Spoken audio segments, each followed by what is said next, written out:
Astoria, Oregon, a city of 10,000, sits at the mouth of the Columbia River. For the builders of the original settlement, this was a long way from home. The West Coast was impossibly distant. It was 25,000 miles away by ship around Cape Horn. And when you think 25,000 miles, that's the equivalent of the circumference of the Earth. Today, this city at the edge of the continent, in the northwest corner of the state, is still off the beaten path. I mean, you don't get here by accident. You have to want to come here. And we are a little isolated. But many have come to this small community, and they've amassed a very big history. There's forests full of money out there. And this was the salmon canning capital of the world.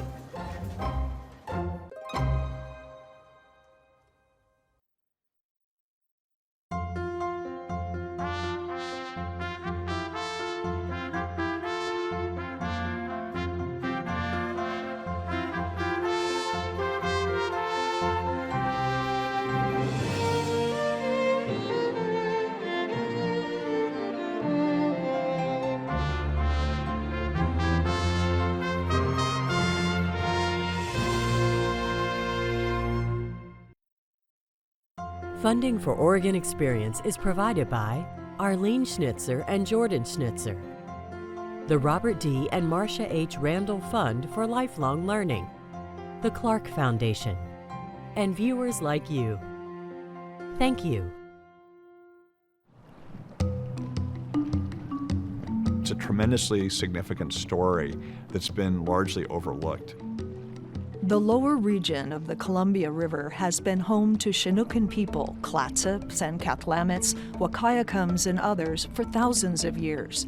Before 1811, dozens of Europeans and Euro-Americans had visited this area, but no world power claimed to possess it, and no outsiders had ever settled here. Between San Francisco Bay and Alaska, there was a stretch of coastline close to 2,000 miles long that was unclaimed. It was extremely rich in fur, sea otter fur, beaver pelts. Whoever might control the fur trade here could reap great wealth.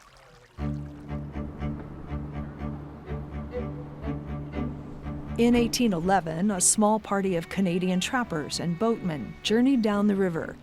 They worked for a fur trading company and were led by a British-born mapmaker and surveyor named David Thompson. In mid-July, they neared the ocean. As he came around Tongue Point, I think Thompson would have seen this clearing full of stumps and a crude stockade-like structure hacked into the coastal rainforest. He'd heard from the Indians coming upriver that the Americans were already there. So it probably wasn't a total surprise, but in fact, there it was. There's the evidence. An American flag flew out front. A group of trappers, tradesmen, and clerks had been living there for 3 months. They had named their new home Astoria. Historians still ponder what course history might have taken if Thompson's party of British subjects had arrived at this place first. Astoria was named for a wealthy New Yorker, John Jacob Astor. He had made his fortune in the fur business. He came to envision a worldwide fur trading empire with an outpost at the mouth of the Columbia.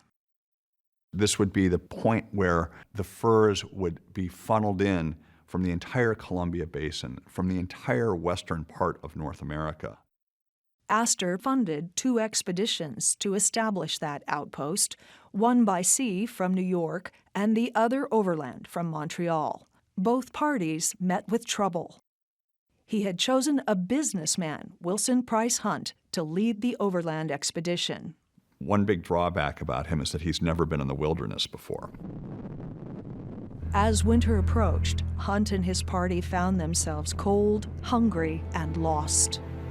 They put into a river, what's now called the Henry's Fork of the Snake, and they figured, well, it's running west, we'll follow it downstream. It'll take us to the Columbia and the Pacific, which it would, except there are these major obstacles in the way in terms of waterfalls, rapids, and then it goes into Hell's Canyon. Several men died on that overland trip. Those on the ship did not fare much better. 8 men drowned trying to row across the Columbia River bar. The core group of Astorians persevered, and after building Fort Astoria, as they called it, they set to work trapping and purchasing fur. Then in 1812, war broke out between the U.S. and Britain. When the Astorians got word of an impending attack, they sold everything to a British fur company and disbanded.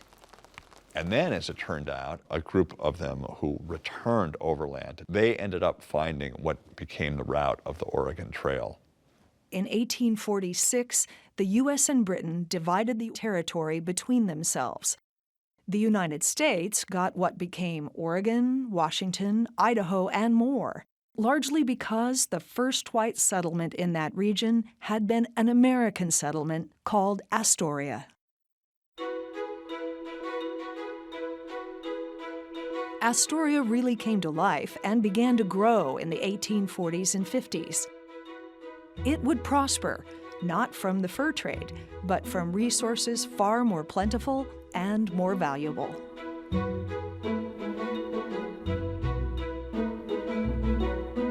People came from as far away as Finland, Sweden, and Norway to fall trees, including some of the biggest in the world, and to catch fish, which ran thick in the river several times a year. Men from China butchered salmon in the canneries. Sikhs from northern India cut lumber in the mills. We are on this peninsula. Astoria is, let's just say, roughly 1 mile wide and 5 miles long. So that's forced us to all live within this confined area and get along or not. Early explorers had brought with them smallpox and other illnesses which had decimated the tribes. Yet when the settlers arrived, they encountered little hostility. Our families have passed on from generation to generation the spirit of welcoming and the spirit of taking the high road and welcoming all people. Indians taught the settlers traditional techniques to catch salmon. The newcomers explored ways to preserve and sell the fish. 1866 saw the first commercial cannery on the Columbia. Other canneries began to appear up and down the river. For a while, it was thought that fishermen would not be able to catch fish down near the mouth of the river because it was so broad. But Astoria obviously disproved that notion, and that's when the canneries there really went into high gear.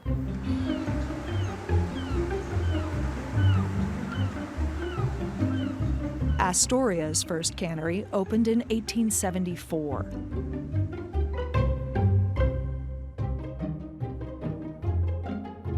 By 1883, at least 39 salmon canneries operated on the lower Columbia River, most of them in or around Astoria.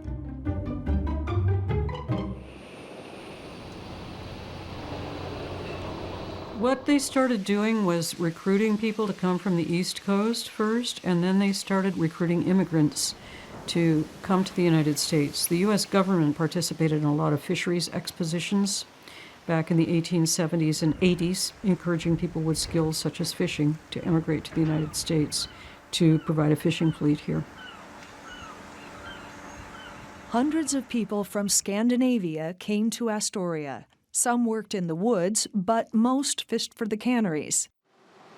Few of them, however, wanted to do the butchering and canning, bloody, tedious work.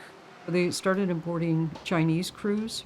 They found that they worked well. They were very good at the long, difficult days of butchering fish. The Chinese would work in the canneries and doing all the grunt work. They were in slime all day long. They had boots, they had aprons, gloves. They're wet all day long. Chinese labor contractors brought the men from the Guangdong province, then called Canton. The contractor was Cantonese. He didn't know how to speak Shanghainese, so they didn't go to Shanghai. They didn't go to up in the north where they spoke Mandarin. And there was more and more Chinese that came over here. Salmon fishermen used just about every method of catching fish on the lower Columbia. The seiners would spread a large net across the water, then once fish were inside, draw it closed at the bottom. Horses often provided the muscle power.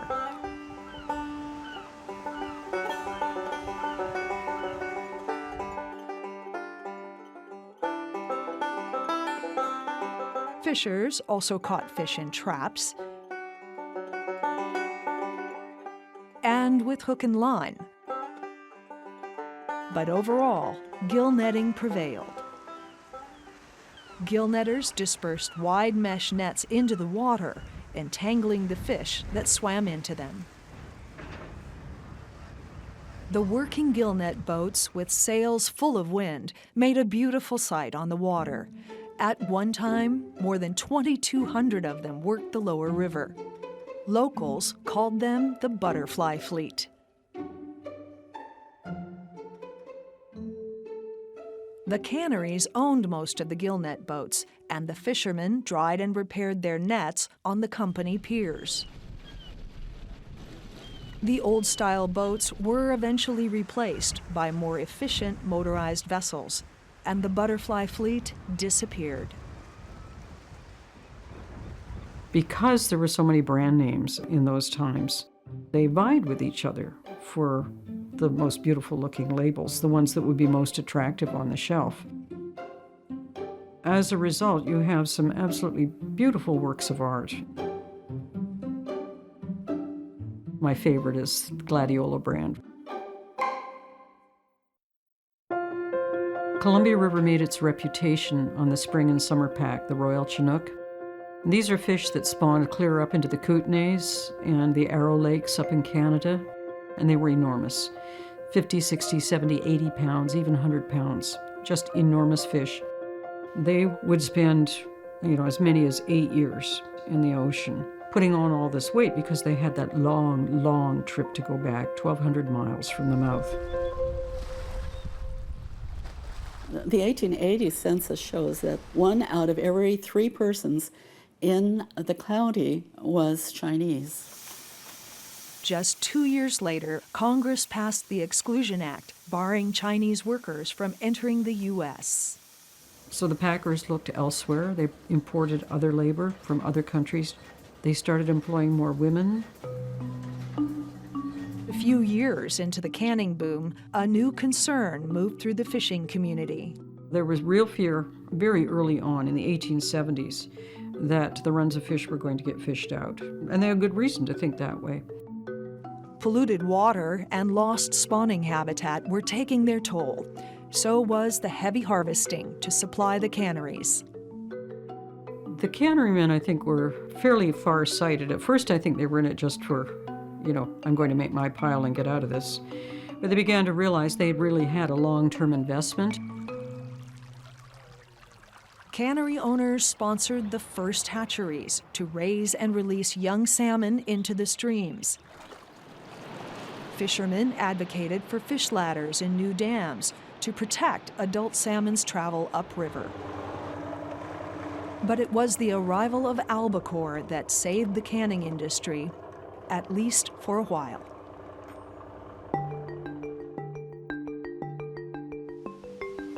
The albacore tuna appeared off the Oregon coast in the 1930s, so some of the companies started packing them. After World War II, we were importing a lot of Japanese tuna. Tuna freezes well and can be canned after it's been frozen. They could freeze tuna and then thaw out so much per day and keep a steady crew on, canning all through the winter. Tuna would eventually surpass salmon as the main fish packed by local canneries. Several canneries had consolidated to become the CRPA, the Columbia River Packers Association. In 1961, it took the name of its most popular brand, Bumblebee. At the time, Bumblebee was the largest salmon canner in the world and a top tuna packer as well. But Columbia River salmon continued to decline, a fate sealed by the many dams on the river. In 1980, Bumblebee closed its doors and moved to California. Fish canning was Astoria's most visible industry. But all that time, hundreds of men had been working in the woods. A second industry was also driving the local economy. The business of logs and lumber. Easy access to lumber was a good thing as far as the packers were concerned. The canneries prompted the sawmilling industry on the Columbia River because they needed lumber. The lumber came from the temperate rainforest here, lush with fir, hemlock, and spruce trees, often massive in size. At first, loggers could fall trees close to town and along the river, skidding the logs downhill with oxen or horses to a mill, or into the water to be floated to a mill. As the more accessible trees were cut, men hauled steam-powered donkeys into the forest. The donkeys pulled thick cables to move logs uphill and down.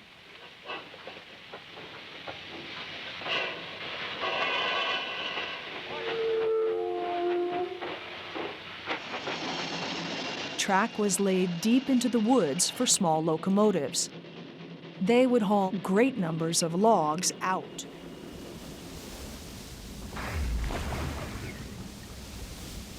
Once in the water, the logs could be gathered into a raft and pulled to one of many sawmills. Portland timber baron Simon Benson introduced a method for making gigantic log rafts for ocean transport. People called them cigar rafts or Benson rafts. A typical raft contained 4 to 6 million board feet of logs. Heavy chains, as much as 250 tons of them per raft, held the logs together. A powerful tug could pull a raft like this out into the sea.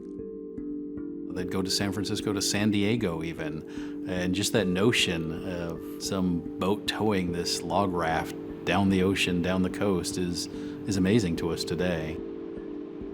At least a couple rafts were lost at sea, but the overall success rate was very high. In Astoria, several sawmills went up right on the waterfront, where freshly cut boards could be loaded directly onto ships. By the turn of the century, the lower Columbia River region had some of the most extensively logged forests in all of Oregon. Wood was available, it was cheap, it was high quality. Ultimately, a lot of the Columbia River lumber went down to San Francisco, was shipped down there. A good part of the city of San Francisco was built on Columbia River lumber back in the 19th century. Local boat builders made the salmon fleet from this lumber.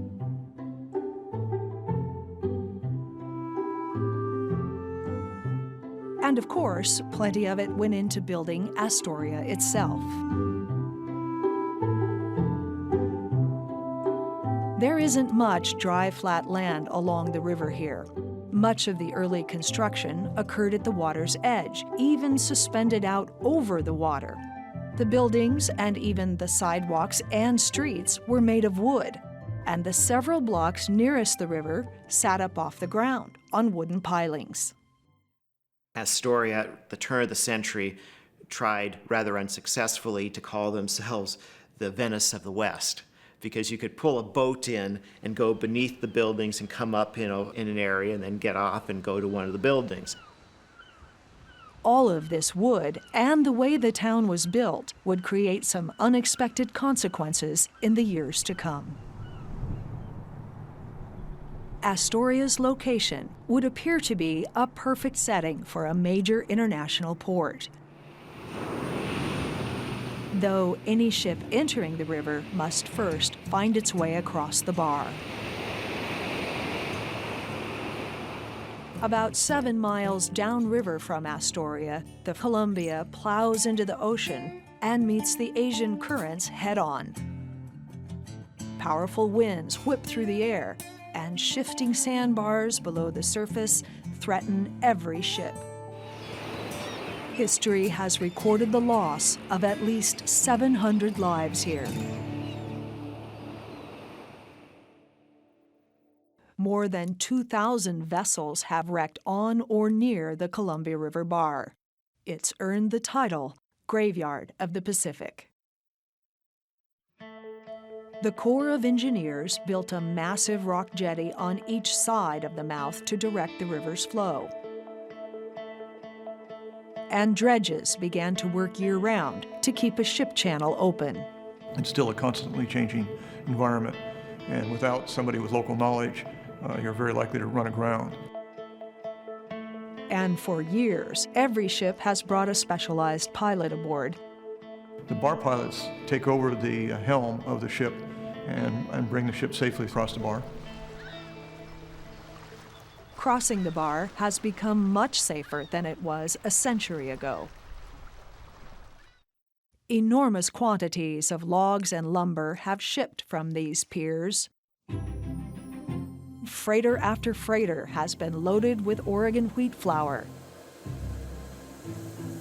Countless crates of locally packed salmon and tuna have gone to markets around the world. But these days, most cargo ships bypass Astoria as they sail upriver to other ports. Astoria never became a major port city because of the transportation issues. It's still a reasonably active port for timber, for other materials. But getting those materials to here is difficult because it's either have to be brought by water or by rail or by truck.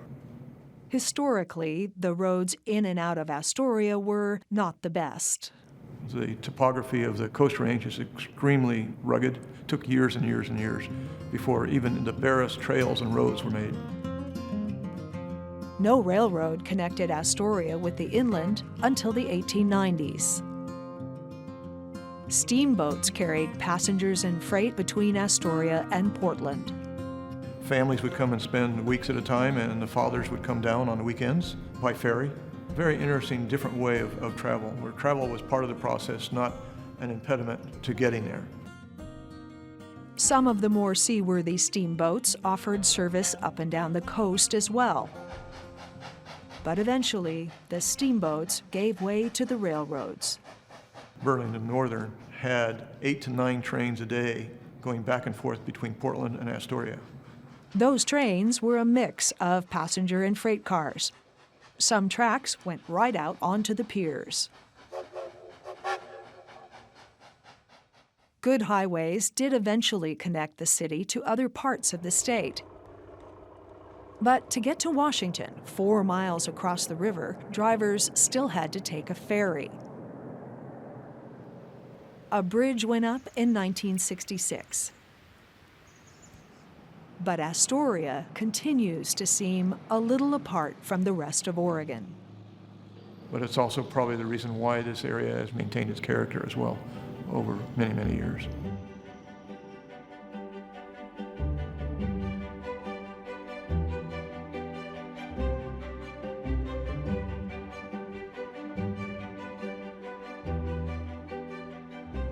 This has long been a city of wooden buildings on wooden foundations.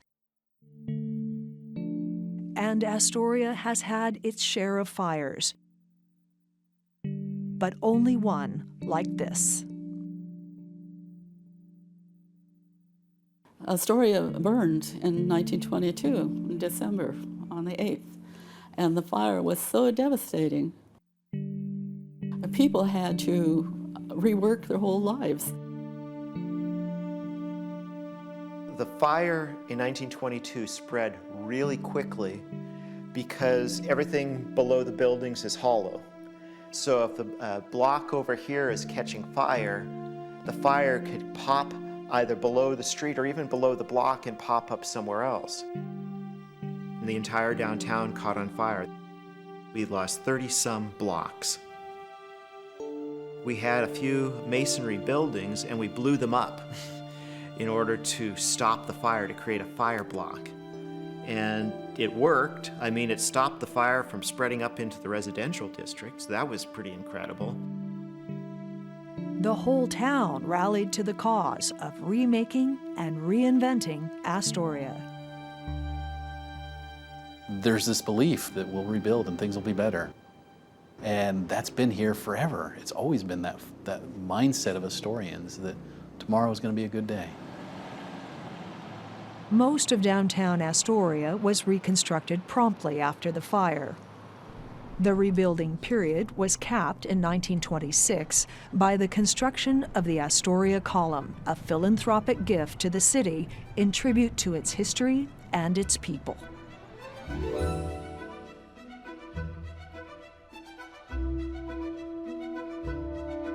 There's another monument to the Astorian spirit down in town, the house of Captain George Flavel. The early bar pilot had grown rich by starting a bar pilot for hire organization and other businesses. And in 1886, he built the most magnificent house in town. And then about 1948, the courthouse, which is next door, needs a parking lot. And they decide they're going to bulldoze the house. But the Astorians of that time took pride in their community. They wanted to protect at least some elements of its past.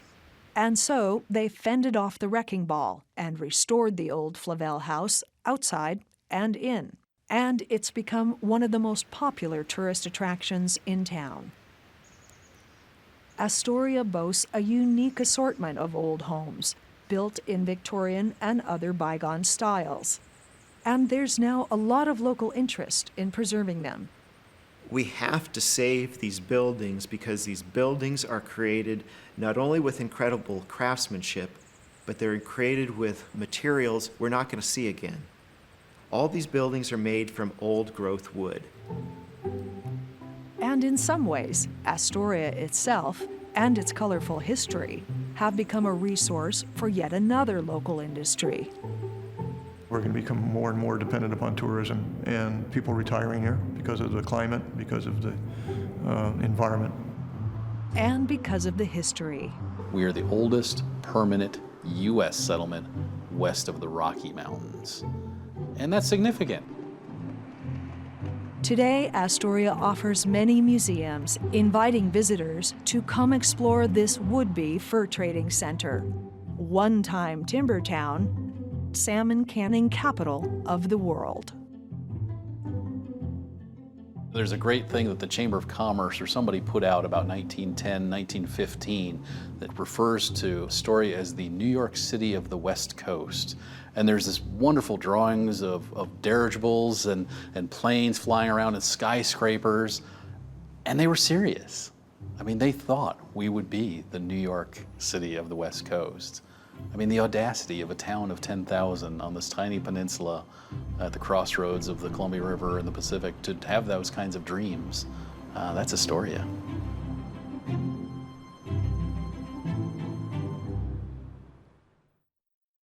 There's more about Astoria on Oregon Experience online. To learn more or to order a DVD of the show, visit opb.org.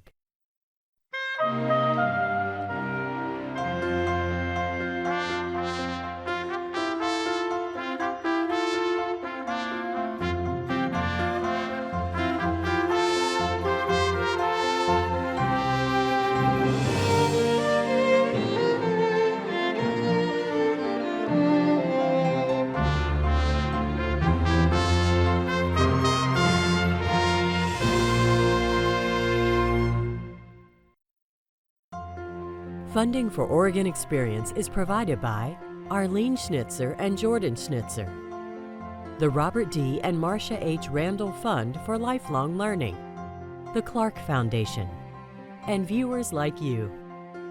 Thank you.